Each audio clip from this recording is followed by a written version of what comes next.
Hello and welcome to another episode of Ask Adam. Ask is the acronym for always seek knowledge. That's one thing I hope that this episode and others before it, as well as after it, do for you. Create that spark in your mind where you begin to seek knowledge, to dive a little deeper into what it is that we're talking about. Seek to understand, put it into your own play. I'd like to share many examples, hoping that you will implement them in your own life that's going to allow you to get further in your life and possibly maybe a little faster than you currently are. Hopefully this information resonates with you. Let's begin.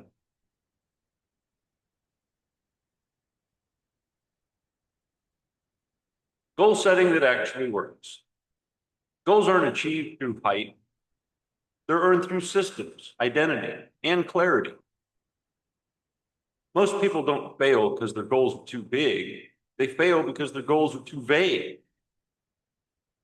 See, we've been sold a motivational model of goal setting. But see, real achievement, that's about structure, repetition, and clarity. See, it was an episode in my life where I found, had a really big vision and kind of worked it for a while and really got into it and twisted it. Almost, I guess, imagine a wet towel. And man, I wrung that thing with ideas and everything I could come up with. And I found myself kind of struggling with like what was coming out, although it was a liquid water, just didn't have the juice. It wasn't really working out for me. I've also had other experiences where I absolutely blindfolds on, went into a business and built it to owning the business, running the business, and just didn't see the details. And quite frankly, I'm not sure that I knew what the overall goal was, except for just doing more business. Well, that's not really a good business model of surviving, is to always be doing business. There's something to be said for being an owner and for being an operator. I hate to bring it to you, but the truth is many people in business are operators. You're running the business. Ask yourself this. If you were to step away for an exaggerated amount of time, because I'm sure you've done it. You've gone on vacation for a week or two, stepped out for whatever personal reason you had, and things kind of kept going and the world didn't fall apart and the place didn't burn down. And you came back and yeah, there was some stuff out of place, but it was still there and easily to recover, right? Look at it this way. Not having any of that chaos that went on just for 2 weeks. Can you step away from that business that you're in right now for 6 to 8 months? Right. I'm talking an exaggerated amount of time. Can you step away from that, not being involved? Like maybe the occasional phone call just to say, hey, I'm okay, but not about the business, to that individual that you're reaching out to check in. Can you do that? Because if you can't step away and that business can't run by itself for 6, 8 months, years, 5 years, 10 years, that really exaggerated amount of time, the truth is you are an operator. You're not an owner. An owner has the ability to step away and allow that business to run. And I know we've mentioned it in other segments. I'm going to just touch on it here.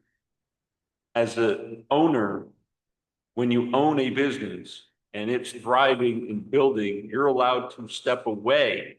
You have the ability to step away and discover through peace, through networking, not under pressure, to find other businesses and avenues that you can engage in. And then you take some of the profits that you've earned and now you build another business or create a business or purchase a business already in function. Now you're a two business owner. Now, yeah, you're probably going to be hands-on for about 6 months to a year just to make sure things get started and or to just understand the business if you've bought something that's already existing. That being said, within a year, you should be able to step away for that, again, 6 to 8 month span of time, and this thing's going to keep running by itself, if you will. The systems and processes within the business should be what keeps the business going. I hope that makes sense. That being said, if you're an operator, you don't have time to think about another business, another branch of your business, another opportunity in your business, and therefore you're stuck in what you're doing now. And you'll be doing that quite a while because you won't break free. So build your business and set your goals so that they eventually run by themselves. And this is all created through habituation. And we'll get into that later.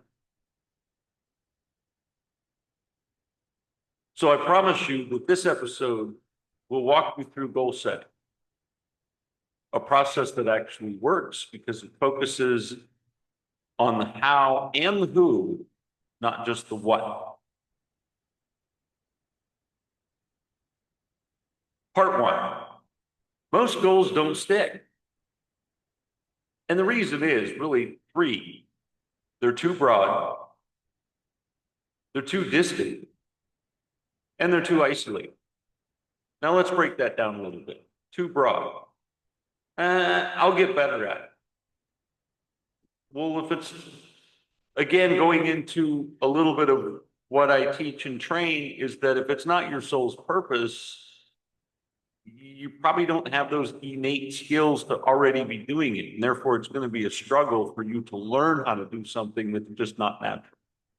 So that's one reason it could stick. However, you could combat that, but still, it's going to be an uphill battle, and you don't need to start the business in an uphill manner.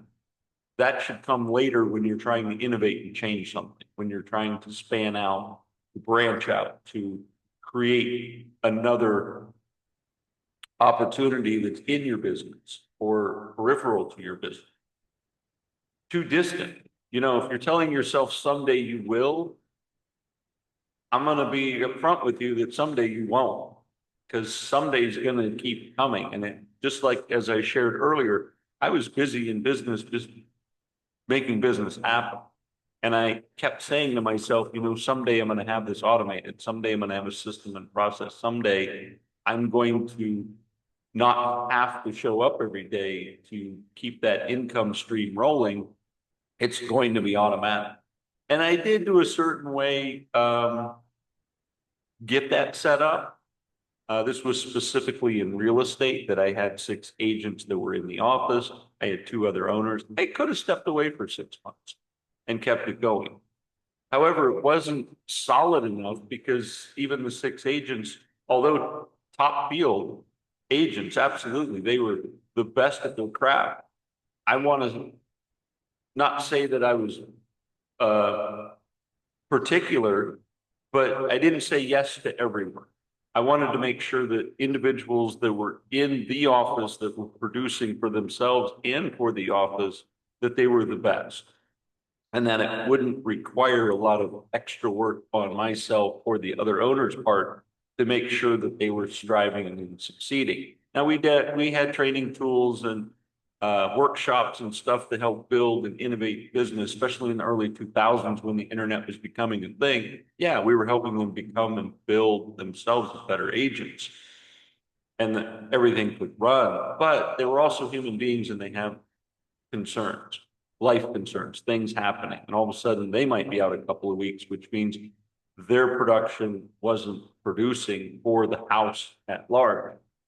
And that's something you have to consider when you're looking at something like that, is sometimes numbers matter. I kind of wrapped up my career working for a larger company after that experience. And I can tell you, in a metropolitan city, there were 7 offices. And out of those 7 offices, there was at least 100 agents per office. You're talking 700 agents in a city. Now, yeah, there was some diversity between commercial and residential, but that's a lot of competition. A lot of competition. Anyway, I digress. But in that example, the third mistake was that isolating. Again, I was just doing it without systems in place and without the, I don't want to say without the repetition because everything is repeatable and everything that I did happened and repeated. But having the system in place that was going to start automating, like what we're looking at now, yeah, I really have to say that it's a little easier to do that. But by the same token, it's also hard because you have these large groups that I will go unnamed, but they were my greatest competition. And I knew it then, and it's reinforced now that they've come in to say, hey, we can do everything that you do and better. And it's not even a person. So that's when I was really able to see the writing on the wall to see that, hey, this system is kind of uh, taking me out, if you will. And it was sort of inevitable, but I can get into that later. Today, we're talking about goal setting.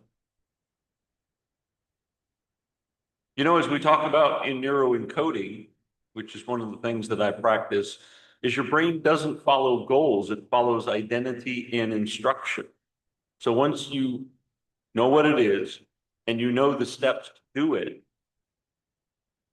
it's gonna happen because repetition plus praise, this encodes into your nervous system for certainty and movement. Now, tell me, and you just agree in your mind, I guess, if you will. How many times have you done something and completed it and it worked magnificently and you said, hey, I'm amazing. This is great. I want to do it again. See, so certainty and a good completion is going to create that movement. You're going to want to do it again. Remember, these are the foundations for setting goals. Don't set goals you'll eventually quit. Build goals that your identity won't let you ignore. This kind of steps into what I've always said. If you listen to this or other podcasts, finding your soul's purpose is my foundation. If you find your soul's purpose, and trust me, it's worth a year, 2 years, 3 years, 5 years to sit, ruminate, focus.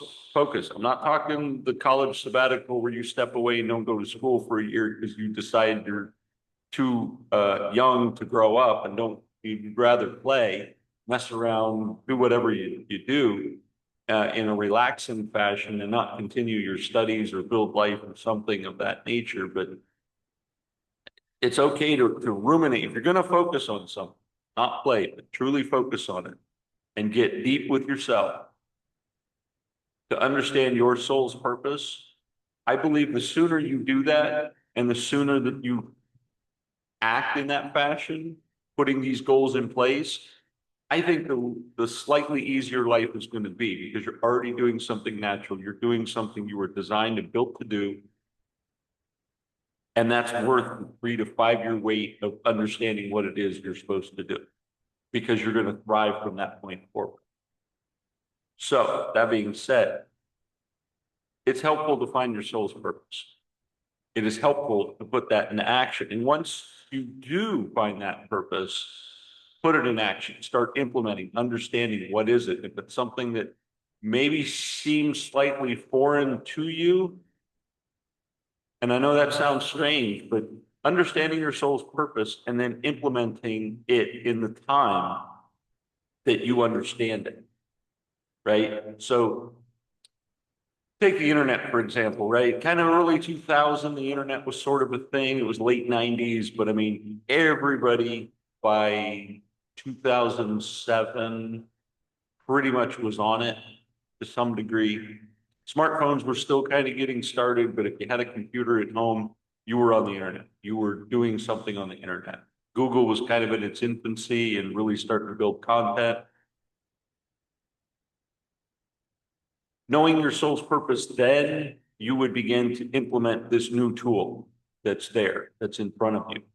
Understanding your soul's purpose today, you might incorporate the thing we're calling now artificial intelligence, which is AI or large language models. See the difference? So depending on when you understand, hey, this is what I'm meant to do, this is what I'm supposed to do, this is what I'm going to get started doing. Once that comes clear to you, then you implement the tools of your time. Part two, the four-step system for real results. Define the outcome. You want to make specific and emotional, because remember, what we think is important, what we feel, that sort of solidifies it and makes it the sphere. It brings it full circle, as they say.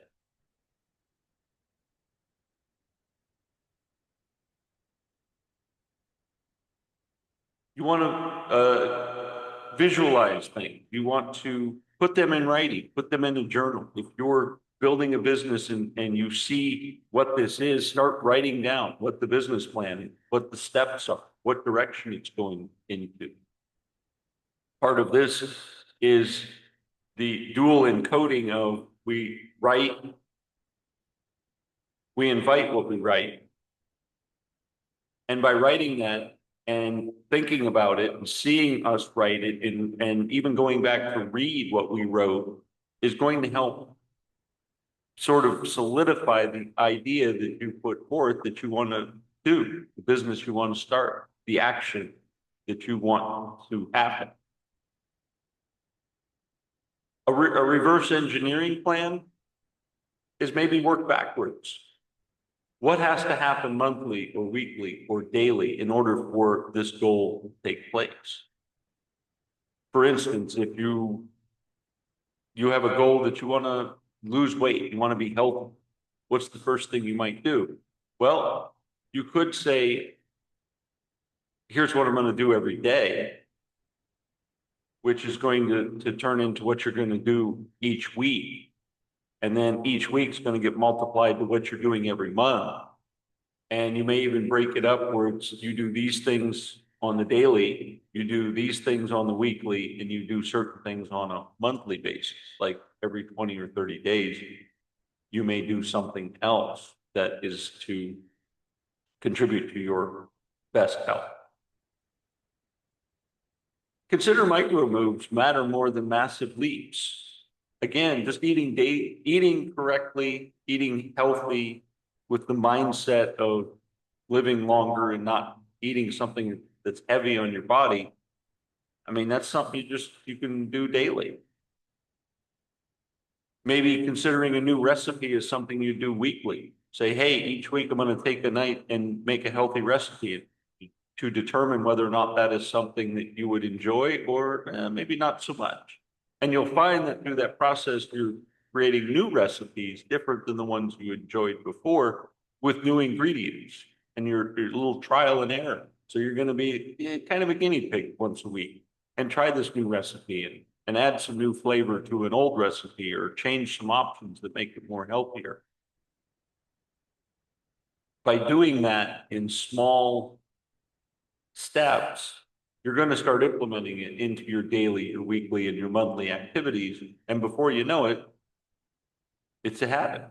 And that's what we call habituation, something that you do each repetitive time that just becomes a habit. It's there.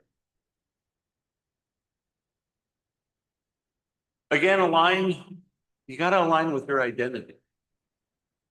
Ask, who do I need to become to hit this goal? See, that's a part that not everybody recognizes as well, is that you need to be all in. I think is the best way to say it. All in, meaning not just your mind, your body. You need to have that energy. Let me share with you something. You know, in the beginning of speaking, I found myself living this life, seeing myself living that life. And I remember waking up each day, every day, looking at the ceiling, and I would just start uttering the words as if I was on stage. That's when you know what you're doing, your habits, your activities, the thought process, everything that you're doing. Not that you can't think about anything else. Yeah, you gotta decompress sometimes, 100%, but not all the time. But your 90% thought process is about what you're doing. And so when you wake up, your brain has been churning away at ideas. And so you wake up with ideas and energy and you want to get to work. You want to get to doing the daily that makes this thing happen. Once that occurs, once you wake up and I mean, you're going to get bright eyed. You're going to be like, wow, what is this all about? That is when you know habituation is set in. That's when you know that the repetitive actions you put in place and the fact that you most likely are going to bed thinking about it, you're waking up thinking about it, at least 90% of your day, you're thinking about what I'm going to do. Well, that is a sure indicator that the goals that you have in place, this idea that you, I don't want to say conjured up, but this idea that you've created and started to put into motion and into something that's tangible, well, now you're in it. And again, pat yourself on the back because you did this. How many months or years ago were you not waking up, not thinking about this? So the fact that you're doing this means you've changed. That being said, you have to change. I'm a firm believer that you can be given an idea, but your mind and body have to be aligned. And if your body is not waking up, being energetic to go do something, well, then we've got to work on that. And if it's a health concern, then we got to work on that. If it's the mindset concern that, well, I just don't feel like getting into my goal today, well, then we got to go back to the beginning steps and understand what is it? And are you a somedayer or I'm just not ready yet, or there's things that aren't in place yet. Well, why aren't they in place? All of these things need to be there. Then we'll follow through. Then we get back in the habituation. And you may go through this cycle a couple of times through discovery. I can certainly help you out to narrow down where you might want to start through a brief conversation to just understand your identity. But once you have the idea in your mind what to do, you've got to have your body in tune to do that. I think of the marathons, the triathletes. I participated in support for many Ironman competitions. And I mean, that's a mental game all day long. You could train, you could be toned, your muscles, zero body fat, have the best bike in the world, the most expensive running shoes, the sleekest swimsuit to streamline through the water. I don't care. You could have all of that. And at the end of the day, if your head isn't into that race and into the endurance of doing the process of the triathlete, swimming, running, and biking, and you're talking doing this anywhere from 18 hours to 3 days, it's a mental game.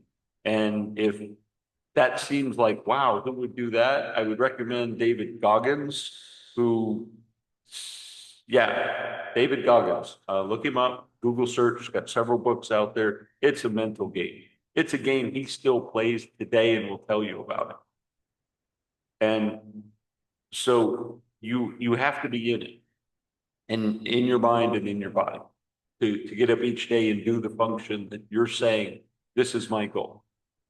And I don't want to go too far off the rails to say that, well, you have to have a big goal before you can implement this. Something simple as just eating right. You can implement this each day. Wake up. Okay. And it might be tough for a minute. It's going to be tough. You're changing actions and mindsets. It's not going to be easy. I found myself when I decided, hey, I'm tired of hanging out at this particular weight. I seriously want to lose 20 to 30 pounds. I think that's where I should be. I'm going to feel much better. I've been there. I know I felt better. At first, it started as a struggle where it was, okay, what can I eat today?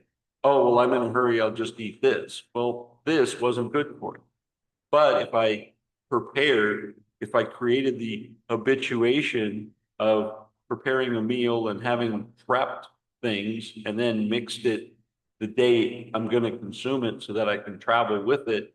Well, once I started doing that, I just implemented it in my schedule and it becomes a regular thing.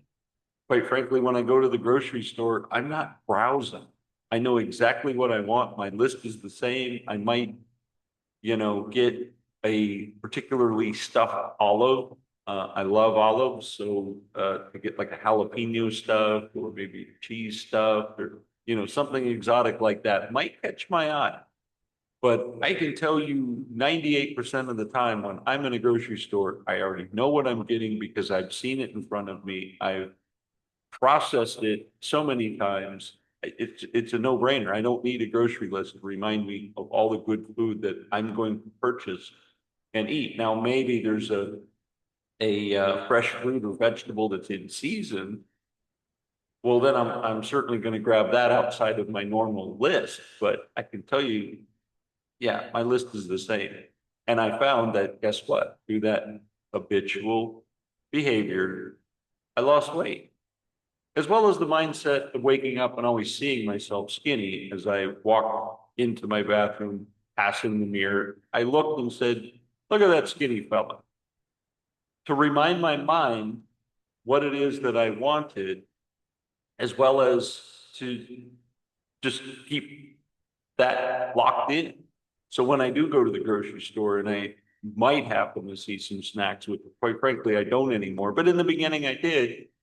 And while they are tasty, I was pretty much in agreement that it wasn't for me and said no. And it's doing that repetitive no that I no longer have to say no. I just move forward because it just doesn't catch my eye. It doesn't bother. So by doing that, I want to share with you that you also want to track and praise. Now, my tracking and praising was looking in the mirror and seeing the results. Once in a while, I'd step on the scale and go, wow, you're really doing it. You're getting it done. Success builds on visibility. I appreciate spreadsheets, the fact that you can put graphs on spreadsheets. I created the gratitude chart that you can get a copy, I believe, on the website, the template of that allows you to fill in the blanks that are personal to you.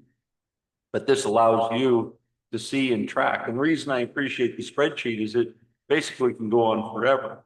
Second part is you can take that data and compile it so that you can see year over year how you're improving. So say you're exercising and you can mark on the sheet, hey, I've exercised this day, put a 1, exercise this day, put a 1. And just that simple activity, get small habitual activities, you put a 1 in the box. At the end of the year, you can add up that column and say, wow, out of 365 days, 300 of them I exercise. That's pretty impressive. And you should pat yourself on the back and celebrate. And for visual people, you can take that column and put it in a chart. So you can see the little stock market wave and go, wow, look, I'm improving. I went from 5 days a year, which may have been the end of the year. So let's pat yourself on the back and say you were just getting started. But you went from 5 days a year to 300 days a year. Pat yourself on the back, celebrate, and say yes, because you did it. Just by simply doing the activity as well as recording it by putting a 1 or a 2 or whatever your scalable mark is into that box, and then just remember the ratio by which you're doing that. So if you exercise 2 days on a particular day and then you didn't, that 2 you could put in the 1 box. I do it for how I'm feeling mentally, how I'm feeling physically, the activities that I do repetitiously. I like to golf. I'd like to do more golfing throughout the year. Some days have a higher number, or some years have higher numbers than others, because I was able to get out and do what I like to do. But we can't always do that, but it's great to measure. And that's why I appreciate this chart. I live by this chart. Oh, did I mention? Yeah, on the left side, I put down each day the three things that I'm grateful for. That, and it shows a commitment. So when you look above at the previous days that you didn't fill out, you go, oh, I didn't take a moment to fill this out. You can self-challenge yourself to be like, man, every day I got to write down these three things I'm grateful for. And the reason I appreciate this being in an Excel spreadsheet or a Google sheet is that you can do it on the go. If you're sitting there waiting at the doctor's appointment, if you're personally, I do it at the beginning of the day, but if you find yourself forgetting or you find that you need to document something on this page, you can go to it and realize, oh, I forgot to list my three grateful things. So while you're waiting at your doctor's appointment or the bus or whatever it is that you're waiting for your food to heat up at the, you know, in the kitchen, type in the three things that you're grateful for and get it done. And again, that's accountability towards yourself.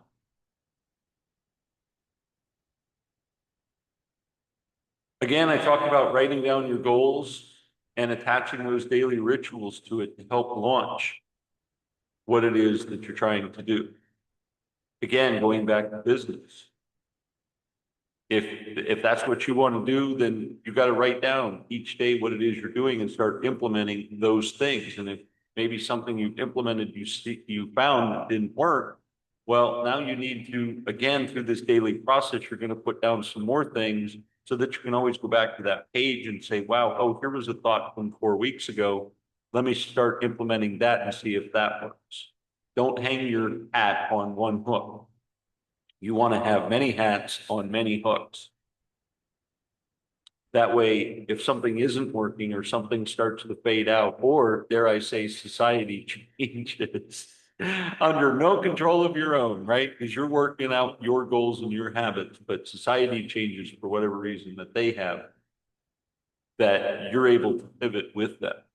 So for instance, when you're working on social media and building your brand and everything, and all of a sudden AI shows up and you're like, how can I pivot?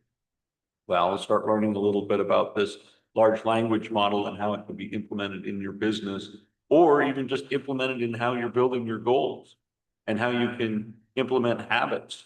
One of the cool things I found was kind of because I'm just exhausted with the recipe option, Google search, hey, how can I cook this? And it sort of gives you the standard. Well, I'm not really a standard. I feel like I'm slightly exotic. So when I go to the large language model known as AI and say, hey, what are the three ways that I can cook this particular food? Blows it out of the water. It tells you three different recipes, also implements additional spices if you want to make it this type of flavor or that type of flavor. Mind blowing. So utilize those tools to kind of make your life easier. And I can't stress more that each one of the systems that I've experienced in my life have made my life easier. And the reason I say that is because it's given me the time to think about things. It's freed up time in my life to be able to consider other options and not be focused on one, not just be focused on the daily. So utilize this and embrace the freedom that you will have by understanding what you're doing, setting your goals, setting these tools in place, creating habituation, and stream forward in a successful mindset. Part 3, from goal to operating system. Goals aren't one-time events, they're installed lifestyle. You don't achieve a goal, you become the person who does. Like I said, when I go into the grocery store, I don't have a list. I don't. I walk around, I pick up all the things that I know are good for me, and then I eat every day. It's a habit. Like I said, I mix it up with a little, oh, here's some spice over here, or oh, here's a different flavored coffee I might want to try. But it's pretty much the same. I'm reaching for coffee. I just may grab a different flavor. Maybe it's the French vanilla. Maybe it's a hazelnut. Maybe it's a seasonal something that shows up on the shelf. I'm still getting coffee. Don't get me wrong. Same, like I said, with olives, but again, it's habituation. get yourself into this habit forming mindset so that, quite frankly, you don't have to worry about it. You don't have to ruminate about your grocery list, for example. You just go and do it. And the things you truly are going to spend time ruminating is about your business, is about your goal, is about what you're setting up. So if you're, and again, if you, I can't stress this more. At the beginning, it's going to be tough, and don't get discouraged when you write down a grocery list, for example. I did it at first because I was like, these are the things I'm getting and nothing else. That was the discipline. Now I am so disciplined, so in this capsule of habit, I can't do anything different. And I guess that's part of setting your goals is once you have the understanding of your soul's purpose, understand what it is you're doing, start implementing the systems and processes that are allowing you to go do this, you're unstoppable. And your goals, quite frankly, kind of become little things because you're busy thinking of the next thing and the next thing. So when you look back and go, oh, wow, that goal about losing weight, oh my gosh, that was a nothing compared to the goal I'm tackling now. The goal that I've put, and again, those simple steps that work for that are going to work for this and work for that. So these are the steps and these are the patterns that you want to get into. This is the block, if you will, of what I call habituation that you're going to step on each time to reach your goals, to level yourself up. So become that person to achieve what it is that you want. And again, if it's challenging, reach out. Let's have a one-on-one and let's get focused and figure out what it is. Because at the beginning, you might be a little scatterbrained and you might just be uncertain and kind of like, well, I don't know. I like this, but I don't know how to start. Or I want to do this, but I don't know how to do that. I don't know what the functions are to do that. I feel like it's something I want to do. I feel like I have a good eye or a good point of conversation with people. I have the empathy to help people. I just, where do I start? What do I do? Well, we could sit down and talk about that one day for sure. My ear is always open. But once you get that understood, you need to set your goals of, set the blocks of habituation to reach your goal. Any of you that have been into my workshops know the all familiar phrase of see it, say it, move it, prove it, praise it. It's on the website. First of all, you got to see it. You got to see what it is that you want to do. You got to visualize that future that you're going to be at. And then you have to say it every day. And you're going to say it for about 6 weeks. And you're going to, well, I'm getting into the workshop, but anyway, you're going to say it. And then you're going to move it, which means you're going to implement things. You're going to create these habitual behaviors towards your goal. Then you're going to prove it through your success, through accomplishment, through getting things that are getting you results. Then, this is the favorite, my best part, I love it, is you're going to praise yourself for getting to that point and doing something and getting the result. Praise yourself, pat yourself on the back. Yes, I'm awesome, I'm amazing. And do it again on the next level and on the next level. See it, say it, move it, prove it, praise it. I will repeat again for those that are driving, probably can't write it down. See it, say it, move it, prove it, praise it. There's also a worksheet you can download.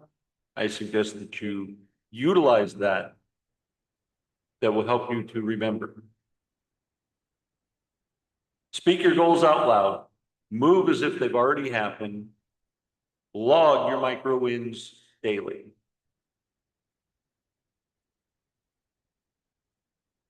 Just to put a nice shiny bow on everything we've talked about today, set specific emotional outcomes. You need to feel yourself already being reverse engineer daily systems, and then break it down into weekly, monthly, and even yearly activities. Align your identity, track your activities, repeat, and praise. I invite you to download the Goal System Builder worksheet. Choose one 90-day goal and build a system behind it this week. I encourage you, say it again, a 90-day goal. I would like you to build a system behind it this week, everything we've talked about. And I encourage you to share it at Ask Adam Live using hashtag Goals with Grit on Instagram and on Facebook, Blue Sky, and a couple other of those social media. You don't raise to the level of your goals, you raise to the level of your systems and the identity you're willing to step into. I hope you found this episode informational, helpful, and thought-provoking, that it's going to change your life for the better, and I can't wait to hear about it. This has been another great episode of Ask Adam Live. Now let's go out and make it a great day.